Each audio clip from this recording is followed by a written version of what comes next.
Okay, let's do a little 2025 recap. So, this year wasn't that bad. It definitely wasn't the best. Mm-mm, mm-mm. Um, but I think I learned a lot this year. It started, it started okay. It wasn't that bad. I made a lot of friends. I lost a lot of people. I think I learned more about myself this year. I understood who I am a bit more. I still think there's stuff that I need to discover and understand about myself. But I think this year really helped me understand a bit more about myself and, you know who I am as a person and what I want in the future. I turned 16 this year, and if I'm being honest, I didn't think I'd make it this far. So I'm proud of myself for that. And I went out with my friends for that. We went out and we had dinner. We came home and then we just danced here in my bedroom, my beautiful bedroom. And then after that, everyone went home and I loved all my gifts. Even if I didn't get anything from anyone, I loved it. I was just happy I got to spend time with my friends. Yeah, this year has taught me a lot of things. I wouldn't say that this year was bad, but I wouldn't say that it was the best. But there definitely was stuff throughout the year that helped me know who I am as a person and helped me discover new things. I listened to lots of music. I watched a lot of new movies. I discovered new things, like in general, not just about myself, like about people I know, people I love, and I was more observant. I made a new friend recently. Actually, she's the best. She's so nice. She's so beautiful. I really like her. With that being said, I did lose a best friend, one of my best friends. It happened in February of this year. We're really close, like really, really close. And she would come to my house and we'd go out and we had sleepovers.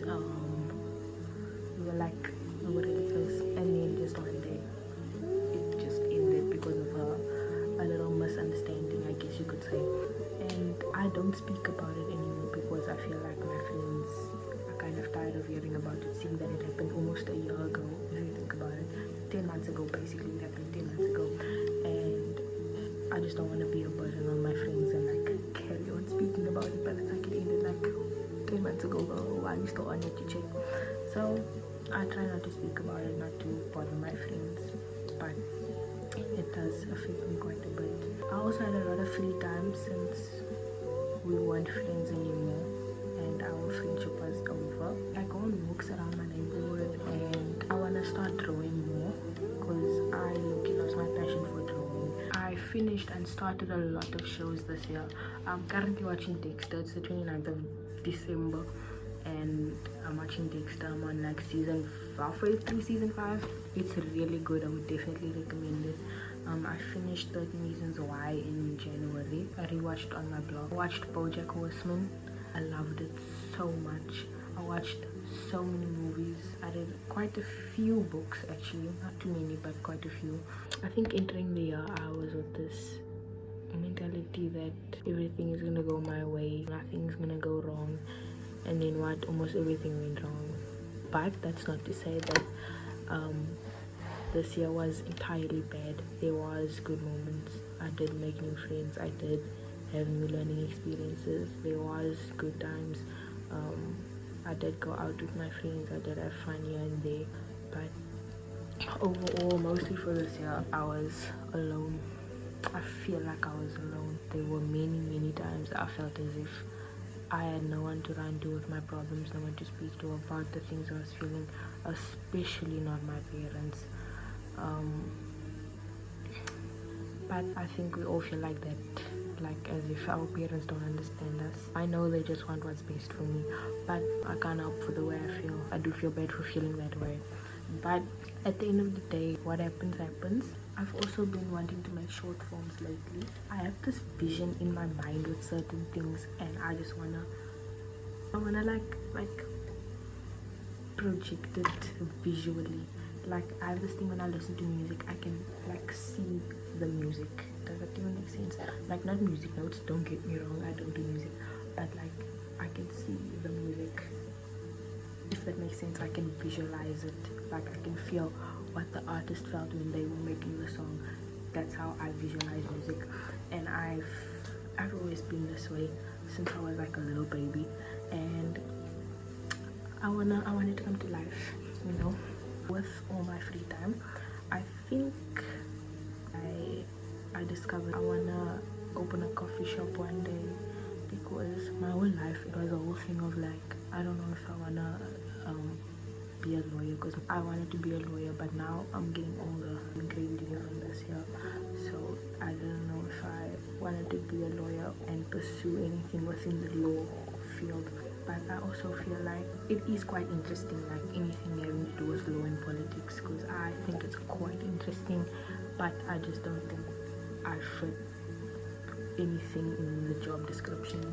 I've been taking my writing and my filmmaking really seriously lately, but I feel as if everyone in my life isn't taking it seriously, which is, it kind of hurts, because I take it really seriously, and I hope everyone around me can be more supportive of it. But I think I need to prove myself first, and then maybe I'll get a bit of more support. Also, I said I had a lot of free time this year, and in that free time I think I realized that I'm alone. I think this year I discovered that I'm really alone, and I think this was the most alone I've felt ever in my life.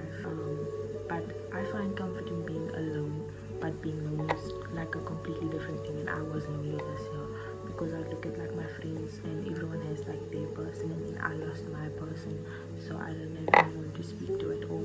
It hurt a lot, and it still does. I don't think anyone really knows how much it affected me, because I try not to speak about it at all, because I know it gets annoying. I know it really does get annoying. I also spoke with one of my friends, and I explained like this whole story about someone that had left my life, and he asked me why I allowed that person to treat me the way that person did, and I said maybe this person was going through their own struggles. I let them come and go as they pleased, and I thought at some point that obviously this person changed, and he told me a murderer after a year is still a murderer, and that kind of caught me.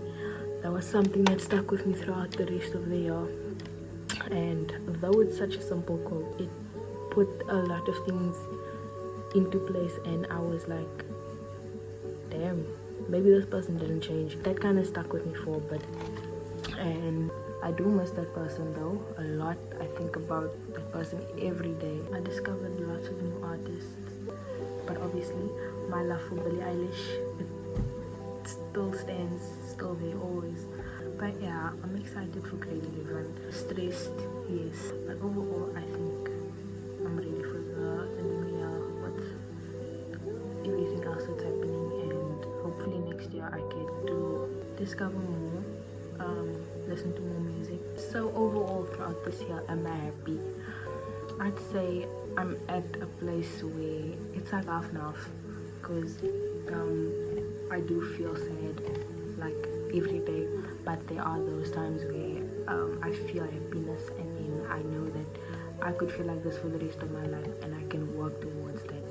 Then these past few months have been, I think they've been okay. I think they've been really nice.